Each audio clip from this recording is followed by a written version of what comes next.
ایک گھر کی رپورٹ آئی, میں اس لیے بتا رہا ہوں, کسی کے گھر کا راز فاش کرنا آپ کوئی پہنچ ہی نہیں سکتا وہاں پہ, لیکن بتا رہا ہوں کہ بھائی یہ بھی ظلم ہے جو ہمارے معاشرے میں ہو رہا ہے. ایک اکلوتی بہو اگر کہیں چلی جائے, 2-4 دیور اور بھی مزید خاندان, تو بہو صبح ان کے کھانے بنا رہی ہے سب کے, دوپہر لنچ بھی, رات کا ڈنر بھی, اور اگر بھائی یا بہن میں سے کوئی شادی شدہ رہنے کے لیے آ جائے تو روزانہ ان کے کھانے بھی کون بنا رہی ہے؟ میں نے ان سے کہا یار اگر ایک دن کے لیے کوئی بھابھی آ جائے کہیں سے, چلو ایک دن تو خدمت کر بنتی ہے, آگے پڑ گئی ہے, پھر ان کی ذمہ داری ہے کہ وہ خود کیا کریں, خود پکائیں خود کھائیں بھائی, تو وہ سارا کس پہ؟ تو وہ تو پاگل ہوگی نا. تھوڑے دن میں جب اس کو ڈپریشن ہوگا تو پھر پتہ کیا کریں گے, کام کا بوجھ ہلکا نہیں کریں گے ٹھیک ہے نا, کام کا بوجھ ہلکا نہیں کریں گے. پھر بولیں گے ہماری بہو کو, یا شوہر بولے گا میری بیوی پہ کسی نے کچھ کیا کوئی جادو وادو کر دیا. پھر وہ جائیں گے کسی بابا کے پاس, روحانی عامل کے پاس, وہ کمبخت بے غیرت بے شرم انسان عورتوں کا بنیان سونگے گا, صحیح ہے نا, وہ بنیان لے جا کے دیتے ہیں اس کو, وہ سونگ کے بولے گا کہ اس پہ جادو ہے, پھر قمیضیں ناپے گا یوں کر کے بالشوں میں, ڈرامے بازی ناپ کے بولے گا یہ چھوٹی ہے آدھا بالش ہو رہی ہے, اس کے جادو وادو ہے. یہ پاگلوں کے لیے دین میرے بھائی نہیں آیا. اس کی وجہ دیکھو کہ کیوں ڈپریشن میں جا رہی ہے. جب بھی کوئی ڈپریشن میں جا رہا ہے اس کے پیچھے کوئی فالٹ.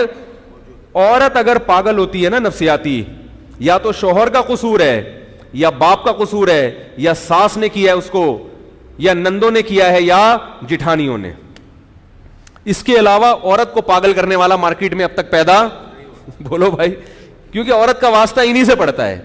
میرے پاس کوئی بھی پاگل عورت بیچاری کا فون آئے, میں کہتا ہوں یا تو بھائی ساس کا مسئلہ ہے یا شوہر کا میں فالٹ ہے, یہ دونوں صحیح ہیں تو سسر صاحب میں کوئی گڑبڑ ہوگی, یا نندو اور شوہر کی بہنوں کو نند بولتے ہیں, اور جٹھانی کس کو بولتے ہیں؟ بڑے بھائی کی, بڑے والے چھوٹے والے کی کو نہیں بول سکتے, وہ دیورانی ہوتی ہے. تو خیر جس قسم کی نیا کر کے آ رہی ہیں دیورانیاں جٹھانیاں, یہ میں نے کہا مسئلہ کہاں سے ہو رہا ہے؟ یہاں سے. یا سوکنوں کی وجہ سے بھی ہوتا ہے, اگر ایک ہی گھر میں رکھا ہوا ہے سب کو تو وہ ذہنی مریضہ بنا دیتی ہے ٹھیک ہے نا. تو اس فالٹ کی کمی, یا عورت کی لڑکی کی سرے سے شادی نہیں ہو رہی تو بھی مسئلہ ہوتا ہے. تو اس کو فالٹ کو تلاش کرنے کے بجائے دیکھو یہ بھی ایک دلیل ہے, یہ بھی کیا ہے, ڈپریشن میں جانا ایک دلیل ہے. کس بات کی؟ کہ یہ ٹینشن میں ہے, اور ٹینشن میں ہونا دلیل ہے کس بات کی؟ کہ کوئی اس کو ٹینشن, کیونکہ خود سے ٹینشن نہیں ہوتی, کوئی وجہ ہوتی ہے ٹینشن کی. ساری بلی جادو ٹونے فلانے کر دیا. ہم بہت بڑے بزرگ کے پاس گئے تھے, انہوں نے بتایا وہ جھوٹ نہیں بول سکتے. میں نے کہا اس بیچارے کو خود علاج کی ضرورت ہے, اس کے اپنے مسائل ہیں یار, وہ تمہارے کہاں سے. اور بندے کو اگر ٹینشن ہے نا ڈپریشن میں, تو یا تو بے روزگاری ہے, سمجھ میں آ رہی ہے بات, زیادہ تر کیا ہوتی ہے؟ بے روزگاری.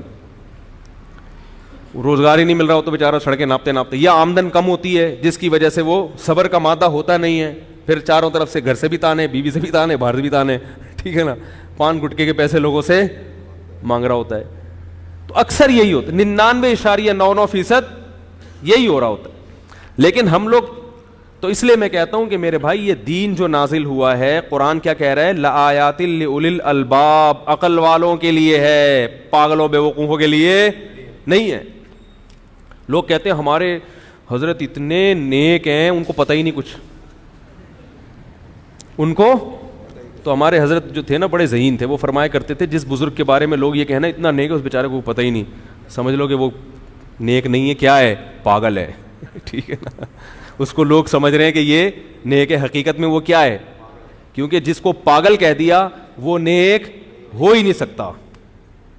جس کو پاگل کہہ دیا نہیں ہو سکتا, وہ کچھ بھی ہو سکتا. میں نہیں کہہ رہا وہ گناہگار ہے, لیکن وہ نیک نہیں ہو سکتا. نیک ہونے کے لیے دماغ کا ہونا, ہاں پھر یعنی عقل مند ہونا ضروری. پھر عقل مندوں کی 2 قسمیں, کچھ بڑے ڈیڑھ ہوشیار بن کے بے دینی کی طرف جاتے ہیں, کچھ دین کی طرف آتے ہیں. لیکن عقل کا ہونا, اگر عقل نہیں ہے تو آپ پھر روحانی تعویذ گنڈے فلیتے پلیتے ان میں زندگی برباد کرو, اور انہی لوگوں سے اصلاحی تعلق بھی قائم کرو, انہی کو بکرے شکرے بھی دے دیا کرو, دمبے بھی انہی کو کاٹ کے دیا کرو, اور زندگی انہی میں کیا کر دو؟